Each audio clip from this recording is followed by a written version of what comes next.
São a respeito de algo muito real, o motivo pelo qual os governos sempre se envolvem em guerras.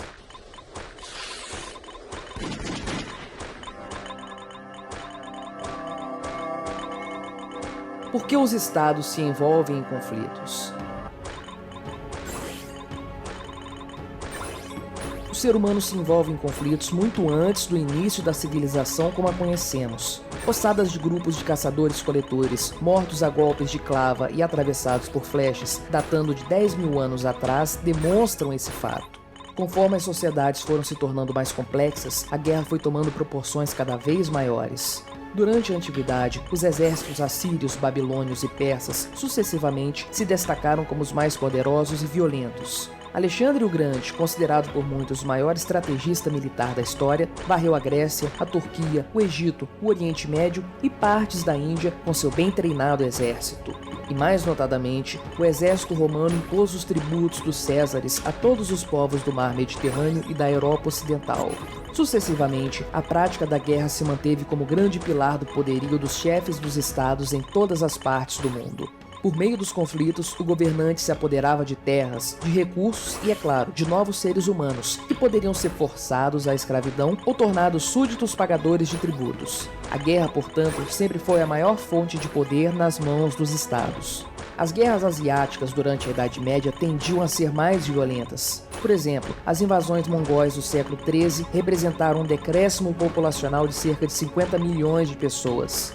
Vários conflitos dinásticos chineses, por outro lado, representaram também morticínios nas casas dos milhões. Nada, porém, se compara à terrível máquina da morte representada pela Guerra Ocidental do século XX.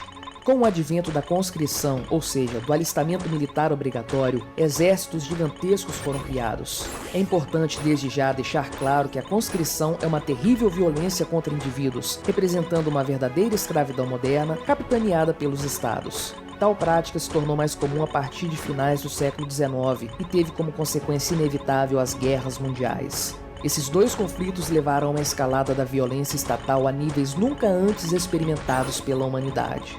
Dezenas de milhões de soldados foram enviados para a morte em situações desoladoras, padecendo de doenças, fome e frio extremo, em combates em que já se esperava grande número de baixas. Em outras palavras, jovens militares recrutados pelo esforço de guerra de seus países eram atirados para a frente de batalha com pouca chance de sobreviver até o final do conflito. Algo que chama bastante atenção ao analisarmos o histórico das guerras é o fato de que aliados e inimigos se revezam com muita frequência. Olhando para a história recente, percebemos que Inglaterra e França, históricos inimigos durante o final da Idade Média e na Idade Moderna, acabaram por se aliar para enfrentar a Tríplice Aliança na Primeira Guerra Mundial, formada por Alemanha, Itália e Império Austro-Húngaro. Por outro lado, em 1812, a Inglaterra guerreou contra os Estados Unidos. Desnecessário dizer que 100 anos depois, a grande potência americana lutaria ao lado de sua antiga inimiga Inglaterra na Grande Guerra. Saltando no tempo, vemos que após a Segunda Guerra Mundial, os antigos aliados Estados Unidos e União Soviética se tornariam os dois grandes antagonistas do cenário geopolítico mundial. E na atualidade, a OTAN, Organização do Tratado do Atlântico Norte, engloba países como os já citados Estados Unidos, Inglaterra e França, além de Alemanha, Itália e Turquia, países esses que, em um ou outro momento, já guerrearam entre si. Tal como no citado caso do livro 1984, aliados e inimigos se revezam com assustadora frequência, e tudo a depender dos sabores políticos. No fim das contas, não é isso que importa para os governantes. O que importa mesmo é a manutenção dos conflitos. Veja o caso do país mais poderoso do mundo, os Estados Unidos. A potência econômica e militar, ano após ano, se envolve em toda sorte de conflitos em todos os continentes, ao custo de quase $1 trilhão anuais. E é justamente aí que reside a explicação para o constante apreço dos governantes para com o exercício da guerra. A célebre obra A Arte da Guerra, de Sun Tzu, inicia com a seguinte sentença: a guerra é um dos assuntos mais importantes do Estado. Em outras palavras, podemos afirmar sem medo de errar que a guerra para os estados não é um meio para se alcançar determinado fim. Ela é, antes, um fim em si próprio. Para um governante, a guerra traz inúmeras vantagens. No caso do envolvimento de um país em conflito, seu governo poderá lançar mão de muitos artifícios para aumentar seu próprio poder. Não são raros os casos em que se decreta estado de sítio em todo o território nacional. ou que se suprimem direitos civis, ou que se confiscam propriedades de estrangeiros, ou mesmo que fábricas e meios logísticos sejam tomados para colaborar com o esforço de guerra. Em seu artigo Guerra, Paz e Estado, Murray Rothbard escreveu: é na guerra que o Estado realmente se destaca, inchando em poder, em número, em orgulho, em domínio absoluto sobre a economia e a sociedade. Para os cidadãos comuns, a guerra é a maior das tragédias. Representará para si e para os seus perdas irreparáveis, tanto materiais quanto morais. Para o Estado, porém, a guerra pode ser o mais vantajoso dos cenários. Além disso, um governante pode utilizar a guerra para afastar crises internas e fazer crescer sua popularidade. Vejamos o exemplo da Guerra das Malvinas, travada em 1982 pela Argentina e pela Inglaterra, da qual já falamos no vídeo A Quem Pertencem as Ilhas Malvinas. O Estado argentino era comandado por um governo militar que, dadas suas desastrosas políticas econômicas que levaram o país a uma grosseira inflação anual de 90%, estava fortemente debilitado. Para os militares no poder, era interessante promover uma guerra com o objetivo de tomar o controle nas Ilhas Malvinas, pois isso poderia despertar no povo argentino um sentimento patriótico que fortaleceria o governo militar. Por outro lado, para a primeira-ministra britânica Margaret Thatcher, que enfrentava forte oposição em seu governo, a possibilidade de uma guerra contra a Argentina mostrou-se uma dádiva. O conflito inevitavelmente estourou e em pouco tempo a marinha inglesa havia sobrepujado as forças argentinas. Para a Dama de Ferro, o resultado da guerra foi formidável. A primeira-ministra teve um aumento de popularidade e garantiu para si as eleições do ano seguinte. Já a junta militar argentina foi ferida de morte no conflito. Após sucessivas trocas de liderança, o governo militar se encerrou também no ano seguinte. Porém, os maiores prejudicados pela guerra foram os soldados que nela se envolveram, especialmente os 323 argentinos mortos no afundamento do cruzador General Belgrano. Citando novamente a obra 1984, em determinado momento, descobrimos que a personagem Júlia acredita que não há nenhuma guerra em curso e que as bombas e foguetes lançados diariamente sobre as cidades de Oceânia são lançadas pelo seu próprio governo. Nas palavras da própria Júlia, é sempre uma guerra após a outra e a gente sabe que no fundo é tudo mentira.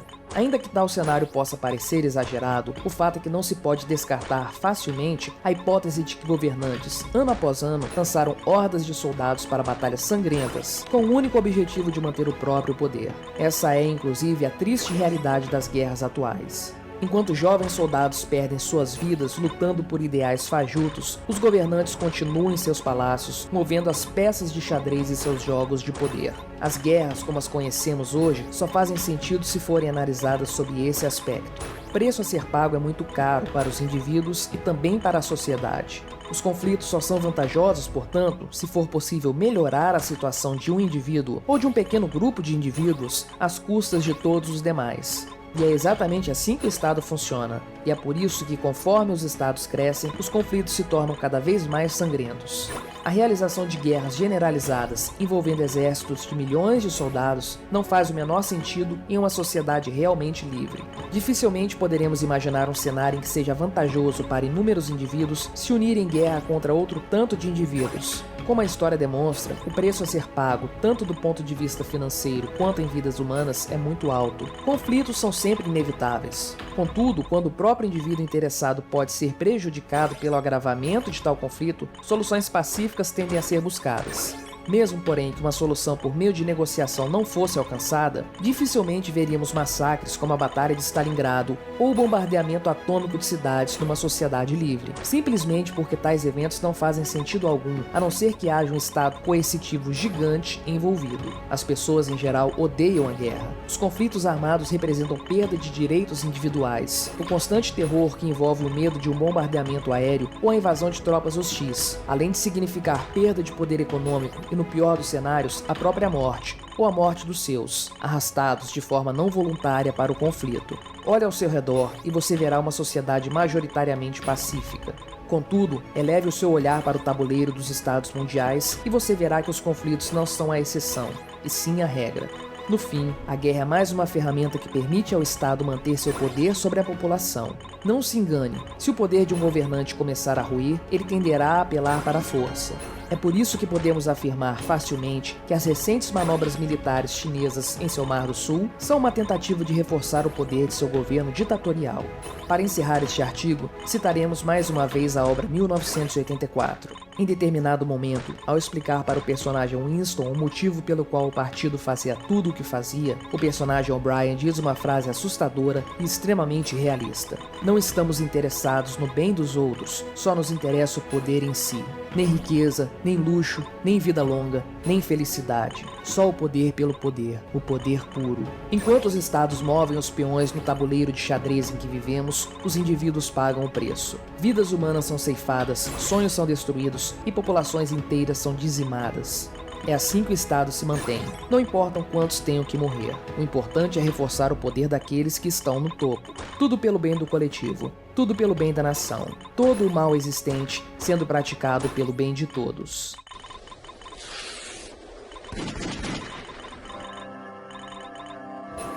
Até a próxima. A obra Fundação, do Isaac Asimov, é considerado um dos principais livros de ficção científica de todos os tempos. Em 1966, ele ganhou exatamente esse prêmio, o Prêmio Hugo como melhor história de ficção de todos os tempos. Para você entender a importância disso, ele estava concorrendo com O Senhor dos Anéis, de J.R.R. Tolkien, Duna, de Frank Herbert e várias outras obras lendárias. Fundação não é um único livro, nem é uma única história. De fato, começou de forma bastante despretensiosa, como um conjunto de histórias vagamente acopladas numa revista chamada Astounding Science Fiction. O primeiro conto da série foi publicado em 1942 e fez um enorme sucesso, a ponto que Asimov, com seus editores, resolveram juntar os diversos contos, colocar uma explicação mais geral e assim lançaram o material na forma do primeiro livro, Fundação. A história teria 2 outros volumes, Fundação e o Império e A Segunda Fundação. Esses 3 livros ficaram conhecidos como a trilogia ou a série A Fundação, mas são, de fato, compostos de várias histórias menores. De tempos em tempos, todos os personagens mudam e se avança séculos na história. Bem mais adiante, Asimov escreveria ainda outros 2 livros, Limites da Fundação e A Fundação e a Terra, que seriam o 4º e 5º livros da série. E ainda tem 2 livros de prequelas, ou seja, que narram acontecimentos antes da trilogia original. Esses livros são Prelúdio da Fundação e Origens da Fundação. Ou seja, no total são 7 livros sobre a série, todos com enorme sucesso. Recentemente, a Apple TV está fazendo uma série baseada nesses livros, com o mesmo nome, A Fundação, escrita e adaptada para a TV por David Goyer e Joss Friedman. A série é apenas baseada no livro, por um problema muito simples. Como explicamos, são várias histórias que acontecem ao longo de muitos séculos. Os personagens mudam constantemente, o que tornaria, no mínimo, muito caro adaptar fielmente a obra de Asimov. Então, na verdade, a série de televisão é baseada na história, mas não é a representação fiel dessa. Mas, se a Fundação muda caracteres, situações, se são várias histórias separadas, o que torna isso uma única série? Bem, todos os livros da Fundação são ligados por um único conceito, a psicohistória.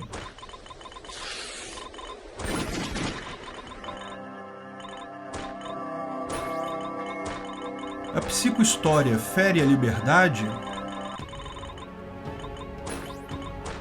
De forma bastante simples e sem dar muitos spoilers, no início da história a raça humana colonizou toda a galáxia.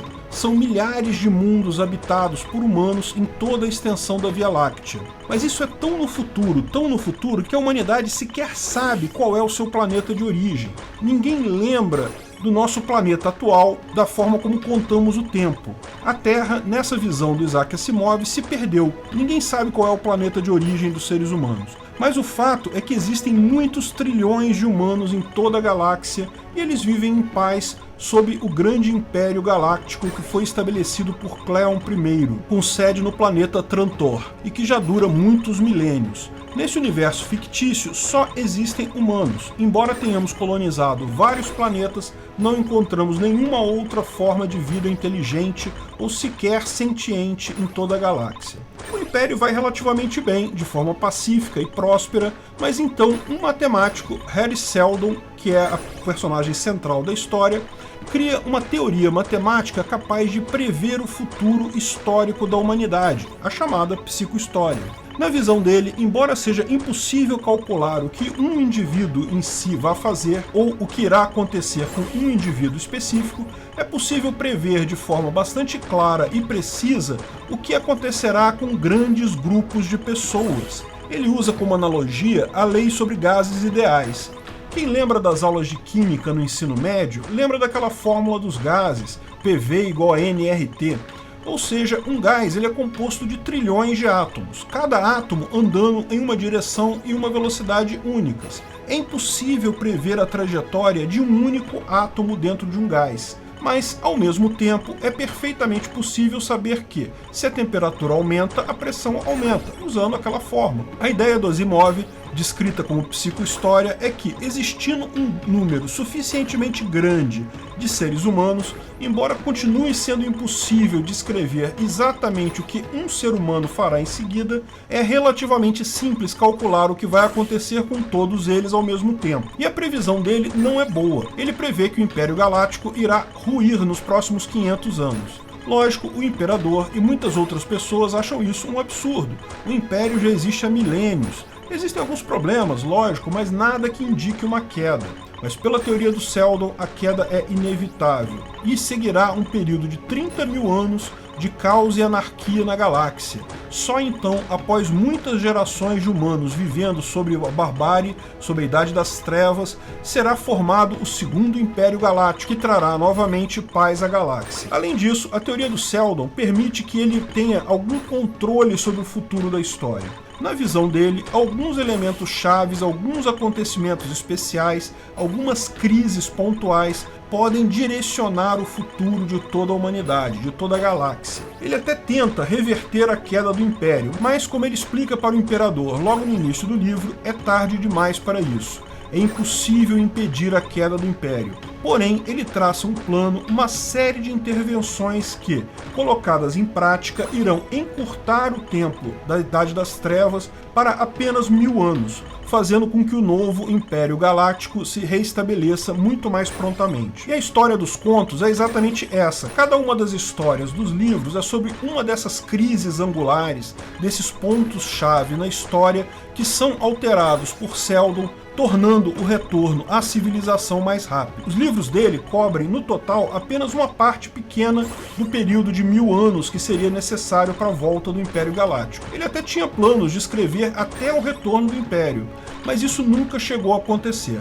Se você achou a ideia interessante, eu recomendo ler os livros ou assistir a série para conhecer mais sobre isso. Existem dois pontos importantes, porém, que vemos nessa história como libertários. O primeiro é, anarquia é o mesmo que caos? Se não tiver um governo global da galáxia, estamos fadados a brigar uns contra os outros? E psicohistória pode ter alguma fundamentação científica factual? No primeiro ponto, a anarquia galáctica, ou fim do Império Central, faria toda a sociedade descambar para o caos, todos brigarem um contra os outros. Certamente Asimov se baseou na queda do Império Romano e na própria teoria do Thomas Hobbes do estado de natureza. Ele enxergava a chamada Idade das Trevas, que se seguiu à queda do Império Romano, como um período muito ruim para a humanidade. Ele mesmo falava isso em entrevistas. Mas nós libertários sabemos que anarquia não quer dizer necessariamente briga de todos contra todos. O período conhecido como Idade das Trevas, tampouco foi algo tão ruim assim. Teve de fato uma explosão de conhecimento e riqueza individual. A queda dos governos acabou enriquecendo os indivíduos. Apenas decorre que o registro histórico é perdido, porque os historiadores conseguem acompanhar muito mais facilmente grandes reinos e grandes impérios, ao invés de acompanhar cada pessoa individualmente. Embora os indivíduos estivessem melhor do que no Império Romano, ainda não era uma anarquia de mercado de verdade. Lógico, o mercado cresceu muito durante a Idade Média, mas ainda havia o sistema feudal, que é coercitivo.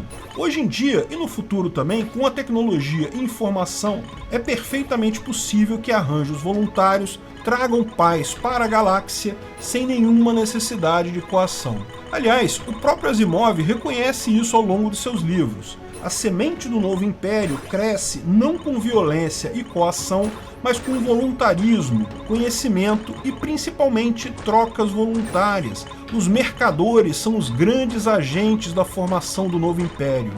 Talvez Hari Seldon tenha usado o termo Segundo Império apenas porque estava conversando com o Primeiro Império e queria convencê-lo a ajudá-lo.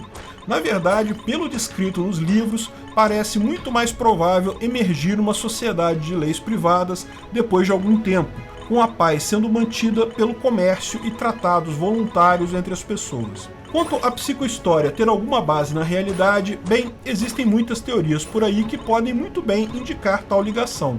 A teoria da quarta virada, como explicamos no vídeo o que é a teoria da quarta virada e por que a geração Z será crucial para nosso futuro, é em parte algo nesse sentido. Existem vários experimentos psicossociais que também dizem que é muito mais fácil prever a atuação de grandes grupos de pessoas do que prever a decisão de uma única pessoa.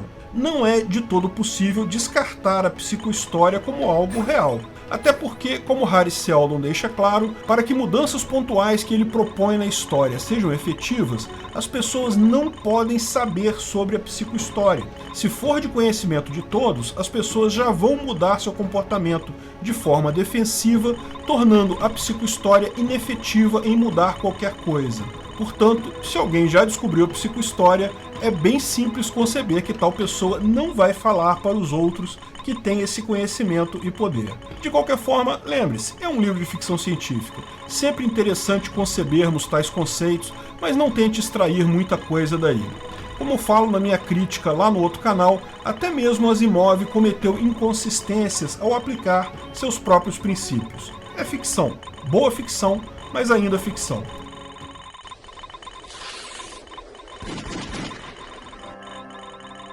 Obrigado por sua audiência.